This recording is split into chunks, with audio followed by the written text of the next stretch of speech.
Hello everyone, welcome back to my channel. तो जैसा कि आपको पता ही है कि CSIR नेट JRF के प्रीवियस ईयर क्वेश्चंस की सीरीज हमने स्टार्ट कर रखी है और जितने प्रीवियस ईयर क्वेश्चंस हम ऑलरेडी कवर कर चुके हैं उनका लिंक आपको डिस्क्रिप्शन में मिल जाएगा, वहां से आप चेक कर सकते हैं। तो आज की वीडियो में जो रिमेनिंग क्वेश्चन है फोरियर ट्रांसफॉर्म के, वो हम सोल्व करने वाले हैं। तो नेक्स्ट क्वेश्चन है अपना जो दिसंबर 2015 में आया था। इसमें क्या गिवन है कि सॉल्यूशन है y ऑफ x जो सेटिस्फाई करता है इस डिफरेंशियल इक्वेशन को, जहाँ पे जो ओमेगा है हमारा वो क्या है, पॉजिटिव है। तो हमें क्या बताना है कि Fourier transform f of x function का हम कैसे लिखेंगे, f of k is equal to -∞ to infinity dx e raise to power iota kx into f of x। और किसका है ये Fourier transform, f of x का है। तो f ऑफ x फंक्शन का फोरियर ट्रांसफॉर्म हमें बताना है और सॉल्यूशन बताना है इस डिफरेंशियल इक्वेशन का, जिसको हम y ऑफ x से लिख रहे हैं कि जो सॉल्यूशन है उसको हमने क्या लिखा है, f ऑफ x से लिखा है। तो सॉल्यूशन हमें फाइंड आउट करना है और उसका फोरियर ट्रांसफॉर्म हमें बताना है, ठीक है। तो कैसे हम सोल्व करेंगे, सबसे पहले तो हम सॉल्यूशन फाइंड आउट करेंगे इस डिफरेंशियल इक्वेशन का। तो डिफरेंशियल इक्वेशन में आपको क्या दिख रहा है, डेल्टा x माइनस ए। तो जो x is equal to a की अगर हम बात करें तो उस केस में डेल्टा की वैल्यू क्या हो जाएगी, x is equal to a पे डेल्टा क्या देता है, इन्फिनिटी देता है, ठीक है। और अगर x नॉट इक्वल टू ए है तो डेल्टा क्या देता है, ज़ीरो वैल्यू देता है, ये आपको पता ही होगा, ठीक है। तो x is equal to a के लिए तो हम इस डिफरेंशियल इक्वेशन को सोल्व नहीं कर सकते, क्योंकि यहाँ पे डेल्टा जो है वो क्या दे रहा है, इनफाइनाइट वैल्यू दे रहा है।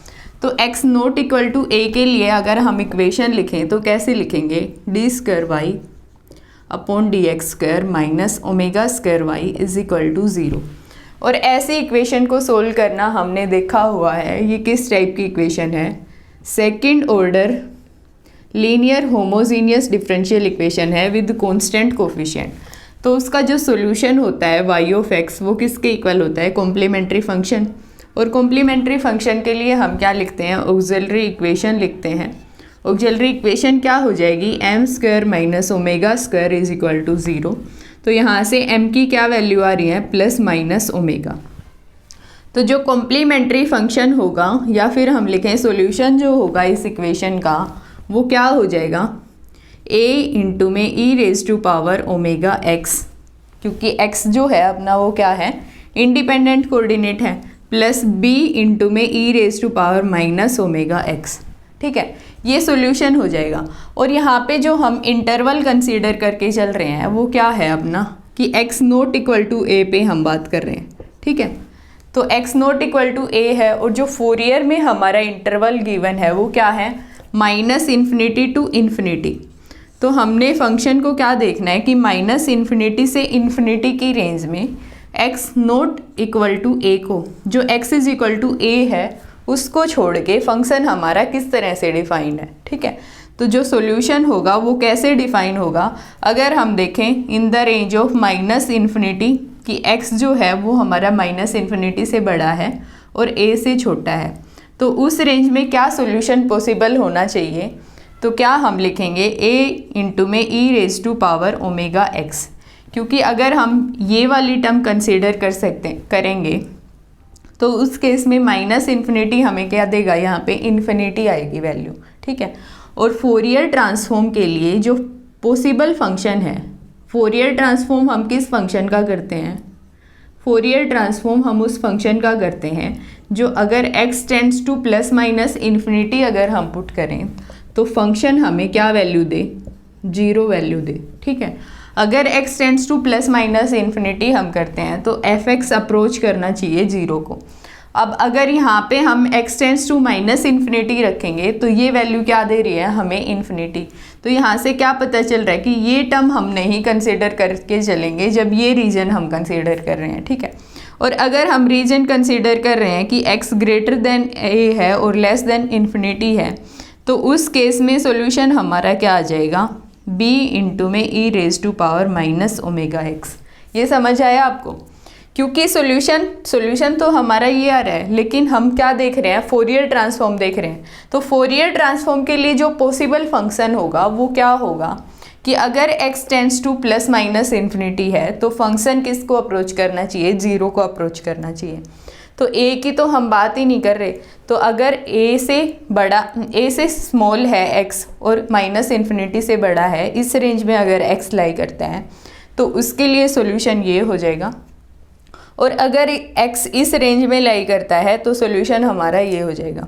अब एक और बात क्या होती है कि फोरियर ट्रांसफॉर्म अगर हम किसी फंक्शन का देखते हैं तो पॉसिबिलिटी क्या होनी चाहिए फंक्शन की, कि फंक्शन है ना वो कॉन्टीन्यूस होना चाहिए। तो अगर इन फंक्शन को आप देख रहे हो तो ये कॉन्टीन्यूस फंक्शन बता रहे हैं, लेकिन at x is equal to a की बात हम नहीं कर रहे।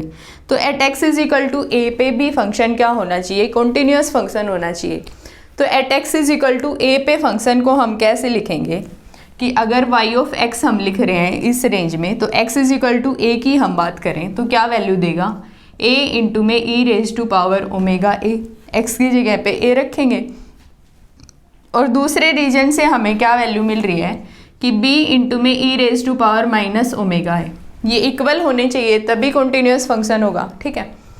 तो जो लेफ्ट हैंड लिमिट है हमारी वो राइट हैंड लिमिट के इक्वल होनी चाहिए कॉन्टिन्यूटी हम जब चेक करते हैं।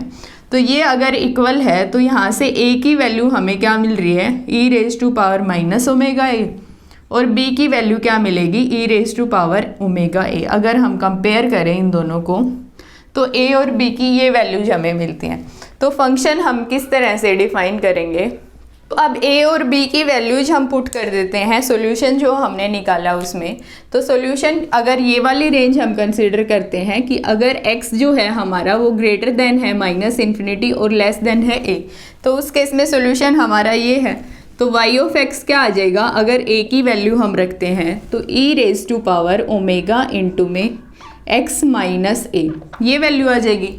और अगर हम रीजन कंसीडर कर रहे हैं कि x जो है वो ग्रेटर है a से और लेस है इन्फिनिटी से, तो उस केस में सॉल्यूशन हमारा क्या था, ये वाला सॉल्यूशन था। तो b की वैल्यू अगर हम पुट करेंगे तो क्या आएगा, e raise to power minus omega into में x माइनस ए, ये वैल्यू आ जाएगी। तो अब हमने क्या देखा है कि जो सॉल्यूशन हमने निकाला है वो कॉन्टीन्यूस है at x is equal to a पे। और क्योंकि जो अदर रीजन है कि अगर x लेस देन a है उसमें भी वो कॉन्टीन्यूस है और ग्रेटर देन a में भी कॉन्टीन्यूस है, तो जो सॉल्यूशन है हमारा वो कॉन्टीन्यूस है।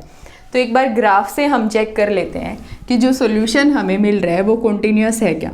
तो अगर at x is equal to a की हम बात करें तो लेफ्ट हैंड लिमिट क्या देगी, e रेज टू पावर 0 कितनी 1 वैल्यू दे रही है, और राइट हैंड लिमिट क्या वैल्यू दे रही है, e रेज टू पावर 0 होगा 1, तो 1 ही वैल्यू हमें मिल रही है at x is equal to a पे। दोनों जो लेफ्ट हैंड लिमिट है और राइट हैंड लिमिट है वो कितनी वैल्यू दे रही है 1। तो अगर राइट हैंड लिमिट की हम बात करें कि अगर x जो है वो ग्रेटर देन है a से, तो यहाँ पे e raise to power minus में वैल्यूज हमें मिलेंगी, जितना भी हम कोई भी अगर हम x कंसिडर करते हैं तो जो वैल्यू होगी वो क्या आएगा, डिक्रीजिंग फंक्शन आएगा, ठीक है। अब अगर x जो है वो अप्रोच कर रहा है किसको, इन्फिनिटी को, तो अगर x इन्फिनिटी को अप्रोच कर रहा है तो e raise to power minus infinity क्या देगा हमें 0। तो जो सॉल्यूशन होगा वो अप्रोच करेगा किसको, 0 को, ठीक है।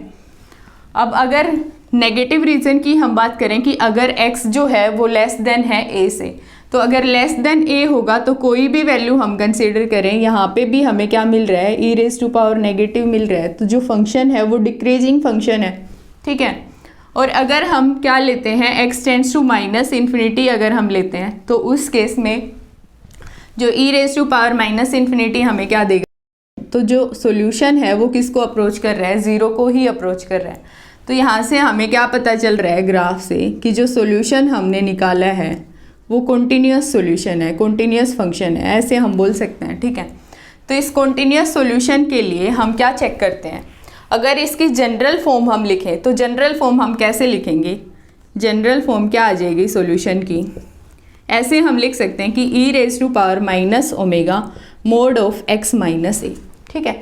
ऐसे हम लिख सकते हैं क्योंकि अगर हम बात कर रहे हैं कि x माइनस ए जो है वो 0 से इन्फिनिटी की रेंज में लाई करता है, मतलब अगर x माइनस ए जो है वो पॉजिटिव है तो उस केस में जो मोड वैल्यू देगा वो पॉजिटिव देगा, तो वैल्यू क्या आएगी, e raise to power minus omega into में x माइनस ए वैल्यू आएगी। तो अगर ये रीजन हम कंसीडर कर रहे हैं तो x कहाँ से बिलोंग करेगा, a से लेके इन्फिनिटी। तो इस रीजन की अगर हम बात करें तो वैल्यू हमें यही मिल रही है, ठीक है। और अगर हम बात करते हैं इस वाले रीजन की, माइनस इन्फिनिटी से लेके 0 की रेंज में लाई कर रहा है, तो जो x है हमारा वो किस में लाई करेगा, माइनस इन्फिनिटी से a की रेंज में लाई करेगा, ठीक है। तो अगर x जो है हमारा वो नेगेटिव है, तो अगर जो नेगेटिव होगा तो मोड क्या वैल्यू देगा बाहर की तरफ। अगर मोड फंक्शन को हम ओपन करते हैं तो हमें प्लस माइनस वैल्यूज मिलती हैं, और अगर x माइनस ए नेगेटिव होगा, मोड फंक्शन हमने हटाया, तो क्या वैल्यू हमें मिलेगी, e raise to power minus omega, into में एक और माइनस साइन आएगा तो क्या आएगा, प्लस x माइनस ए। तो मोड फंक्शन को अगर हम ओपन करते हैं तो ऐसे प्लस और माइनस वैल्यू हम कंसिडर करेंगे। तो अगर इस रीजन की हम बात कर रहे हैं तो वैल्यू हमें क्या मिल रही है, यही वाली वैल्यू मिल रही है। तो जो जनरल फॉर्म होगी सॉल्यूशन की वो ये वाली फॉर्म हो जाएगी, ठीक है। तो ऑप्शन से अगर आप कंपेयर करो तो सिर्फ एक ही ऑप्शन में हमें ये फॉर्म दिख रही है, तो जो बी ऑप्शन होगा अपना वो करेक्ट ऑप्शन हो जाएगा। जनरल फॉर्म हमें दिख रही है, ठीक है। और अब ये जो सॉल्यूशन है इसको अगर हम एफ ऑफ एक्स कंसिडर करते हैं और हमें क्या निकालना है, इसका फोरियर ट्रांसफॉर्म निकालना है। तो फोरियर ट्रांसफॉर्म निकालना है हमें इस सॉल्यूशन का। तो हमें पता है कि जो two sided exponentially decaying function होता है उसका जो फोरियर ट्रांसफॉर्म होता है वो लोरेंसियन फॉर्म का होता है। और लोरेंसियन फॉर्म किस टाइप की होती है, लोरेंसियन फॉर्म हमारी होती है 2a अपॉन के स्क्वायर प्लस ए स्क्वायर। इस टाइप की हमारी लोरेंसियन फॉर्म रहती है।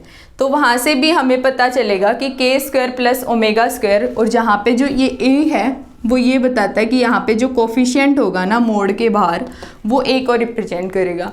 तो इधर से भी हमें पता चल रहा है कि जो वैल्यू आएगी वो इस टाइप की ही आएगी। तो बी ऑप्शन अपना करेक्ट होगा।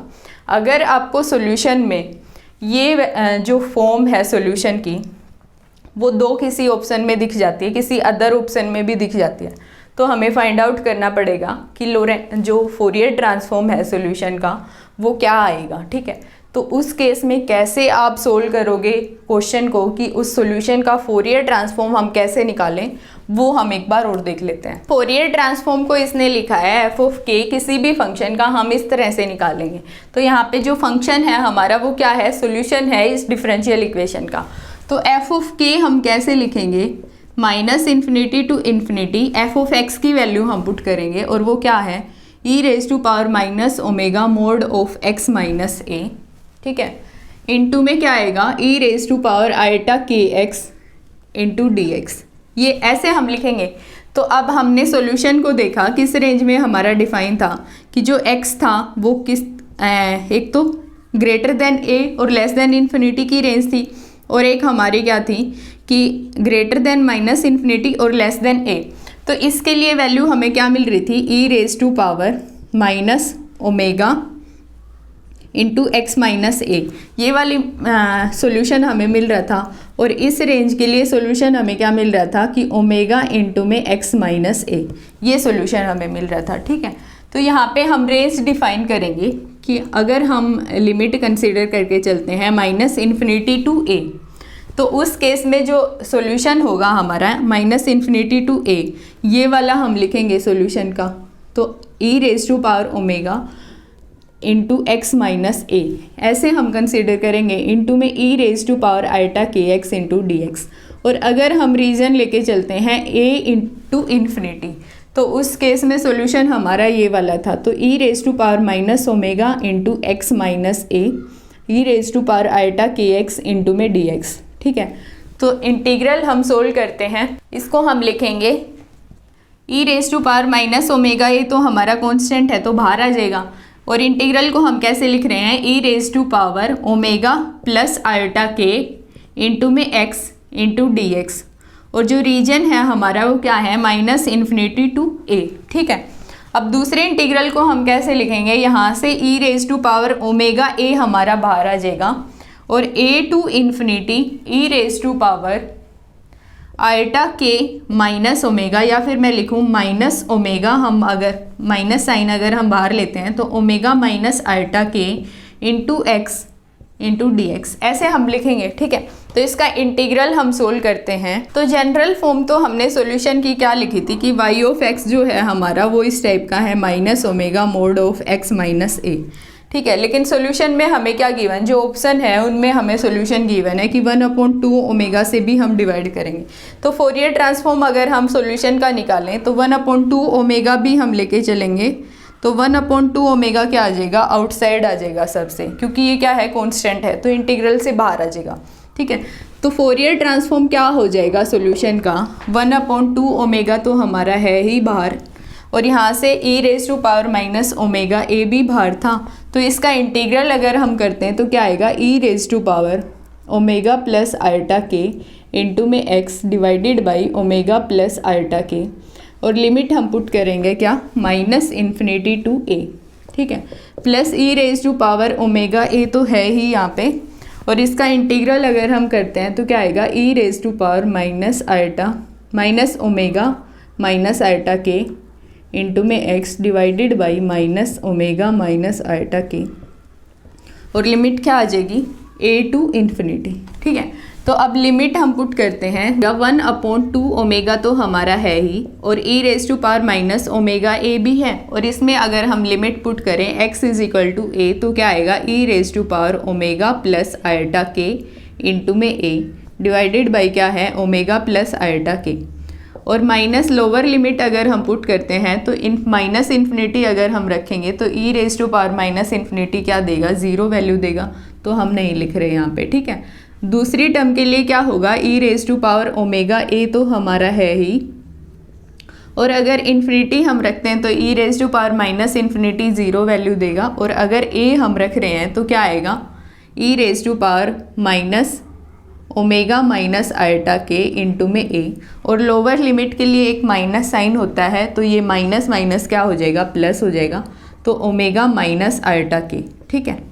तो इसको अगर हम सोल्व करें तो क्या आएगा, 1/2 ओमेगा, और e raise to power minus omega a यहाँ पे है, e raise to power omega a यहाँ पे है, तो पावर हमारी ऐड होंगी तो क्या देगी, e रेज़ टू पावर 0, और वो कितना होगा, 1, तो यहाँ से वैल्यू हमें क्या मिल रही है, e raise to power iota k a वाली वैल्यू मिल रही है, और नीचे क्या है, ओमेगा प्लस आयटा के, ठीक है, और प्लस साइन है यहाँ पे, और यहाँ पे e raise to power omega a है, यहाँ से क्या मिलेगा हमें, e raise to power minus omega a, तो क्या मिलेगा, e रेज़ टू पावर 0, और वो कितना होगा, 1, तो माइनस माइनस क्या होगा, प्लस, तो वैल्यू क्या मिल रही है, e raise to power iota k a divided by क्या है, ओमेगा माइनस आयटा के, तो e raise to power iota k दोनों से कॉमन आ जाएगा, तो 1/2 ओमेगा, और e raise to power iota k a को अगर हम कॉमन लेते हैं और इनका एलसीएम अगर हम लेते हैं तो क्या मिल रहा है हमें, a plus b and a minus b, तो क्या आ जाएगा LCM, a square minus iota k का होल स्क्वायर, ठीक है। और अगर ऐड हम करेंगे तो क्या आएगा, ओमेगा माइनस आयटा के plus omega plus iota k, तो आयटा के से आयटा के कैंसिल होगा, और क्या हमें मिल रहा है, 2 ओमेगा मिल रहा है, तो 2 ओमेगा से 2 ओमेगा भी हमारा कैंसिल होगा, तो जो फोरियर ट्रांसफॉर्म होगा सॉल्यूशन का वो क्या आ जाएगा, f ऑफ k क्या आ जाएगा, e raise to power iota k a divided by क्या होगा, ओमेगा स्क्वायर, और यहाँ पे माइनस साइन है, आयटा स्क्वायर क्या देगा, -1, तो ओमेगा स्क्वायर प्लस के स्क्वायर, ये क्या आ रहा है, सॉल्यूशन का फोरियर ट्रांसफॉर्म आ रहा है। तो ये तो हमारा सॉल्यूशन था, और ये क्या है, उसका फोरियर ट्रांसफॉर्म, तो बी ऑप्शन अपना करेक्ट हो जाएगा। तो आपको इतना पूरा सोल्व करने की ज़रूरत नहीं है, आप सिर्फ इस डिफरेंशियल इक्वेशन का सॉल्यूशन निकालो डेल्टा वाली कंडीशन पुट करके, और क्योंकि हमें क्या निकालना है, उस सॉल्यूशन का फोरियर ट्रांसफॉर्म गिवन है, तो फोरियर ट्रांसफॉर्म किसी भी फंक्शन का तभी पॉसिबल होगा कि अगर x tends two plus minus infinity होता है, तो जो फंक्शन है वो किसको अप्रोच करना चाहिए, 0 को, तो एक वो कंडीशन आप लगा दोगे। दूसरा क्या है कि फोरियर ट्रांसफॉर्म किसी भी फंक्शन का अगर हम निकाल रहे हैं तो फंक्शन क्या होना चाहिए, कॉन्टिन्यूअस होना चाहिए, तो एक वो कंडीशन हम लगा देंगे कि at x is equal to a पे फंक्शन क्या होना चाहिए, कॉन्टिन्यूअस होना चाहिए, और ये कंडीशन लगाने के बाद हमें डायरेक्ट सोल्यूशन दिख रहा है कि इस फॉर्म का सोल्यूशन हमें मिल रहा है, तो बी ऑप्शन अपना करेक्ट हो जाएगा, आपको फोरियर ट्रांसफॉर्म निकालने की ज़रूरत नहीं है। और इतना लेंथी क्वेश्चन नहीं करते हैं एग्जाम में, वो तो कैसे हम फोरियर ट्रांसफॉर्म निकालेंगे इस टाइप के फंक्शन का कि वो लोरेंशियन फॉर्म हमें मिले, तो वो हमने सोल्व करके दिखाया है। ऐसे वो नहीं देंगे कि ये जो ऑप्शन है, जो ये सॉल्यूशन है वो किसी दो ऑप्शन में दे दें, इतना बड़ा क्वेश्चन वो नहीं करते हैं, ठीक है। तो जैसे ही आपका सॉल्यूशन निकला आप इसको पिक कर दो बी ऑप्शन को, कि बी ऑप्शन अपना करेक्ट हो जाएगा। सो नेक्स्ट क्वेश्चन है जो जून 2016 में आया था, और ये फिर से क्वेश्चन आपका डिराक डेल्टा फंक्शन से बन रहा है। तो मैं फिर से आपको कह रही हूँ कि डिराक डेल्टा फंक्शन का जो टॉपिक है वो आपका इम्पोर्टेंट टॉपिक है। उससे कई बार डायरेक्ट क्वेश्चन भी आता है और प्रॉपर्टी बेस्ड तो क्वेश्चन बन ही जाता है। तो आप उसको एक बार पक्का रिवाइज कर लो, और उसमें ऐसा कुछ है नहीं, आपकी 5 से 10 मिनट लगने वाली है डिराक डेल्टा फंक्शन को पढ़ने में, ठीक है। तो एक क्वेश्चन क्या है कि what is the Fourier transform of, और फोरियर ट्रांसफॉर्म ऐसे हम निकाल रहे हैं एफ एक्स का। तो जहाँ पे एफ एक्स है वो हमें ये गिवन है, और जो डेल्टा है वो क्या रिप्रेजेंट कर रहा है, डिराक डेल्टा फंक्शन। तो इस फंक्शन का फोरियर ट्रांसफॉर्म हमें बताना है। तो फोरियर ट्रांसफॉर्म हम कैसे लिखते हैं किसी भी फंक्शन का, जो गिवन है हमें वही हम लेके चलेंगे। एफ ऑफ के हम कैसे लिखेंगे, minus infinity to infinity f of x की वैल्यू हम पुट करेंगे delta x plus summation n is equal to 1 to infinity d n upon d x n delta x, ठीक है। इनटू में क्या आएगा, e raise to power iota k x into d x. तो ये integral हमें solve करना है, ठीक है। अब डिराक डेल्टा फंक्शन की कुछ प्रॉपर्टीज़ रहती हैं, उनमें क्या है कि अगर डिराक डेल्टा फंक्शन हम देख रहे हैं minus infinity to infinity, delta जो है वो x माइनस ए इंटू में f of x d x, ऐसे अगर हमें गिवन है तो इस इंटीग्रल की वैल्यू क्या आएगी, एफ ऑफ ए हम रख देंगे, ठीक है। कि जो एक्स इज इक्वल टू ए जो है, जिस पॉइंट पे डिराक डेल्टा फंक्शन है वो सिर्फ लिमिट के इनसाइड लाई करना चाहिए, उस केस में इंटीग्रल की वैल्यू क्या आ जाएगी, एफ ऑफ ए आ जाएगी। तो अगर इंटीग्रल हमें इस टाइप का गिवन है कि minus infinity to infinity delta जो है डिराक डेल्टा फंक्शन है हमारा at x is equal to a पे, और जो फंक्शन है वो डिराक डेल्टा फंक्शन का डेरिवेटिव हमें गिवन है, और साथ में क्या गिवन है, f of x d x. तो इसकी वैल्यू क्या आएगी, -1। अगर हम बोल रहे हैं कि जो डेरिवेटिव है डिराक डेल्टा फंक्शन का वो हमें n टाइम्स गिवन है, यहाँ पे जो n है वो क्या बता रहा है, ऑर्डर ऑफ डेरिवेटिव बता रहा है, ठीक है। तो -1 raise to power n, condition वही है कि जो पॉइंट, जिस पॉइंट पे हमें डिराक डेल्टा फंक्शन मिल रहा है at x is equal to a पे, वो सिर्फ लिमिट के इनसाइड लाई करना चाहिए, ठीक है। तो उस केस में इस इंटीग्रल की वैल्यू क्या आ जाएगी, -1 रेज टू पावर n, जो ऑर्डर ऑफ डेरिवेटिव है वही, इंटू में f of n, F of x जो है उसका हम n टाइम्स डेरिवेटिव लेंगे, और x इज इक्वल टू क्या रख देंगे, a। तो ये वैल्यू हमें मिलेगी। तो इन दो प्रॉपर्टीज़ का हमने यूज करना है यहाँ पे। e raise to power iota k x है उसको हम एफ एक्स मान लेंगे, और अगर इस इंटीग्रल को हम ओपन करते हैं माइनस इन्फिनिटी टू इन्फिनिटी, अगर हम सेपरेट करते हैं तो delta x into e raise to power iota k x d x, ये फर्स्ट वाली प्रॉपर्टी हम यूज कर रहे हैं यहाँ पे। तो वैल्यू क्या आएगी, प्लस क्या लिखेंगे, minus infinity to infinity delta dash x, अगर फर्स्ट टर्म हम कंसिडर कर रहे हैं n इज इक्वल टू 1, तो डेल्टा डैश एक्स आएगा e raise to power iota k x into d x. अगर सेकेंड टर्म हम कंसिडर करते हैं तो क्या आएगा, delta double x e raise to power iota k x into d x plus so on, ऐसे हम लिख देंगे, ठीक है।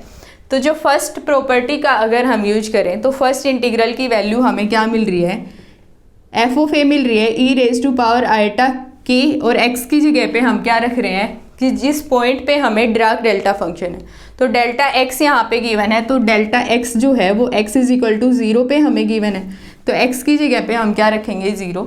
तो ई रेज टू पावर 0 हमें क्या दे रहा है, 1।